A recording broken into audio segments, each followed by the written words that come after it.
Hello everyone, আবার একটা video নিয়ে চলে এসেছি। আর এখন ঘড়িতে বাজে সন্ধ্যে 7:30 মতন।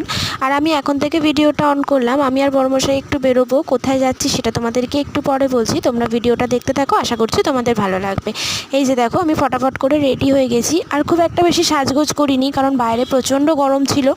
তাই ওই হালকা পাতলা একটুখানি মেকআপ করে নিয়েছি, আর তার সাথে কটনের এই কুর্তিটা পরে নিয়েছি, কারণ এই গরমের দিনে না এরকম কটনের কুর্তিগুলো আমার পরতে বেশি কমফোর্টেবল লাগে। আর তোমরা যারা যারা আমার এই ভিডিওটা দেখছো, তোমরা প্লিজ আমার চ্যানেলটাকে সবাই একটু সাবস্ক্রাইব করে দিও, ভিডিওটাতে একটা লাইক করো, আর অবশ্যই একটা করে কমেন্ট করে যেও। আর চলো, আমরা এখন বেরিয়ে গেছি। আর বেশ অনেক দিন বাদেই কিন্তু আমি আর বর্মশাই বেরোলাম, কারণ এখন না সত্যি কথা বলতে দুজনের একদমই বেরোনো হয় না। ও কাজের চাপের জন্য সময় পায় না, তাই আর সেইভাবে বেরোনো হয় না।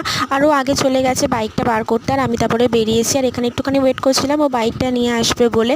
আর এই গরমকালের দিনে না সন্ধ্যেবেলা এরকম বাইরে বেরোতে বেশ ভালো লাগে। ঘরে তো প্রচণ্ড গরম লাগে, বাইরে বেরোলে যখন একটু ঠান্ডা ঠান্ডা হাওয়া দেয়, শরীরটার মধ্যে একটা না বেশ ভালো লাগে, বেশ একটা আরাম লাগে আর কি। তো চলো আমরা এখন যাই। আর আজকে আমরা যে জায়গাটায় যাব সেটা না আমাদের বাড়ির থেকে ডিস্টেন্সটা অনেকটা দূরে। আর আগে এই জায়গাটাতে আমি কখনো যাইনি। ও হয়তো আগে অনেকবার গেছে, যেহেতু ওর বাড়ি এখানেই, তবে আমি কখনো এই জায়গাটায় খুব একটা বেশি আসিনি। আর অনেক গলি গলি পার করে আমাদেরকে যেতে হচ্ছিল। আর আমি তো বাইকে কনস্ট্যান্টলি ওর সাথে বকবক করছিলাম, কারণ না আমার একটা অভ্যাস আছে, জানি না কেন, আমি যখন ওর সাথে কোথাও যাই আমি ওকে হাজার রকমের প্রশ্ন করতে থাকি, এটা কি ওটা কি, এরকম ধরনের আর কি। চুপচাপ আমি যাতায়াত করতে একদমই পারি না। তো যাই হোক, চলো আমরা এখন যাই। আর আজকে না অনেক দিন পরে এরকম একটা লেভেল ক্রসিং দেখলাম, কারণ আমাদের বাড়ির থেকে মানে যে জায়গাটায়, সেখানে এরকম ট্রেনের আওয়াজ একদমই পাওয়া যায় না, কারণ বাড়ি থেকে স্টেশনের দূরত্বটা অনেকটা। তাই আর অনেক দিন বাদে দেখো এখানে ট্রেনও দেখলাম। আর আমার বাপের বাড়িটা এমনই জায়গায়, ওখান থেকে স্টেশনের দূরত্ব যেহেতু খুব একটা দূরে নয়, তাই ওখানে না আগে সবসময় ট্রেনের আওয়াজ পেতাম।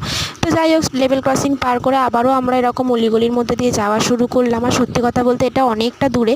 আচ্ছা, এবার আমি তোমাদেরকে বলছি আমরা কোথায় এসেছি। সন্ধ্যেবেলা হঠাৎ করে বর্মশাইয়ের আমার খুব ইচ্ছা হচ্ছিলো বিরিয়ানি খাওয়ার। ইউটিউব স্ক্রল করতে করতে আমরা একটা দোকানের সন্ধান পেয়েছি, তো সেখানেই আমরা এসেছি বিরিয়ানি আনতে। দেখো, আমাদের ওখানেও অনেক দোকান আছে, রেস্টুরেন্ট আছে, সবই আছে, কিন্তু নিত্য নতুন দোকান থেকে ট্রাই করতে ক্ষতি কী। তাই ভাবলাম যে যাই। আর এসেই দেখলাম বিরিয়ানির দোকানের সামনে দুটো বড় বড় বিরিয়ানির হাঁড়ি বসানো, তার মধ্যে অলরেডি একটা দেখো প্রায় শেষের পথে, কারণ দোকানটাতে অনেক সেল ছিল। দেখলাম অনেকে পার্সেল নিচ্ছে, আবার অনেকে দেখলাম ভিতরেও বসে খাচ্ছে। আচ্ছা, তোমরা যদি এই দোকানটার সম্বন্ধে জানতে চাও বা তোমাদের জানার ইচ্ছা থাকে, তাহলে সবাই আমাকে একটা করে কমেন্ট করো, আমি তোমাদের দোকানের ডিটেলসটা দিয়ে দেবো। আর এখানে আমরাও পার্সেলই নিয়ে যাবো, এখানে বসে খাবো না, তাই আমাদের এখানে পার্সেলটা রেডি হচ্ছিলো।